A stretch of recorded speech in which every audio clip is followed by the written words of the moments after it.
எப்பவுமே கிச்சனுக்குள்ள போன உடனே பயங்கரமான ஒரு இன்ட்ரெஸ்டிங்கோட, என்ஜாயோட உள்ள நுழையணும். அதுதான் என்னுடைய மைண்ட்ல பாசிட்டிவா நான் வந்து நெனச்சிட்டு இருக்கிறது. இது வந்து விநாயகர் சதுர்த்தி அன்னைக்கு நான் என்னென்னலாம் செஞ்சேன் அப்படிங்கிறத உங்களோட நான் ஷேர் பண்ணியிருக்கேன்.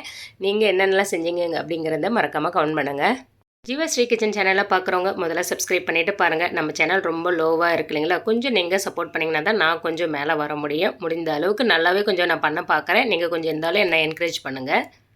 நான் வந்து என்ன செஞ்சேன்னா, இட்லி, சாம்பார், அதுக்கு அடுத்ததா வந்து கொஞ்சம் டிஃப்ரெண்ட்டான ஒரு பூரணம் ரெடி பண்ணியிருந்தேன். அதாவது பொட்டுக்கடலை, வேர்க்கடலை, அதுக்கு அடுத்தது தேங்காய், ஏலக்காய், வெல்லம் இதெல்லாம் போட்டது தான் கொழுக்கட்டை வந்து செஞ்சிருந்தேன். சுண்டல். அது சூப்பரான ஒரு சிம்பிளான ஒரு ரெசிபி தான். சாமிக்கு வந்து ஈஸியாவே செஞ்சு முடிச்சுட்டேன். எனக்கு இன்னைக்கு பூஜை அறையில வந்து எந்த ஒரு வேலையும் கிடையாது. எல்லாத்தையும் ஹஸ்பண்ட் கிட்ட குடுத்தாச்சு. சில நேரங்கள்ல நம்ம வந்து சினிமாவுல மட்டும் தான் பார்த்துருப்போம். ஹீரோக்கெல்லாம் வில்லன் ஆகுறத. ஆனா வில்லன் வந்து ஹீரோ ஆனத பார்த்துருக்கீங்களா? இத வந்து நான் என்னுடைய ஹஸ்பண்ட் தான் சொல்றேன். சும்மா ஒரு ஜோக்குக்காக. என்னுடைய ஹஸ்பண்ட் மட்டும் கிடையாது. எல்லா விதமான ஹஸ்பண்டுக்கும் இது வந்து பொருந்தும். ஈவினிங் ஆன உடனே சாமிக்கு பூஜை எல்லாம் செஞ்சுட்டு எள்ளு போட்டு வந்தாச்சு.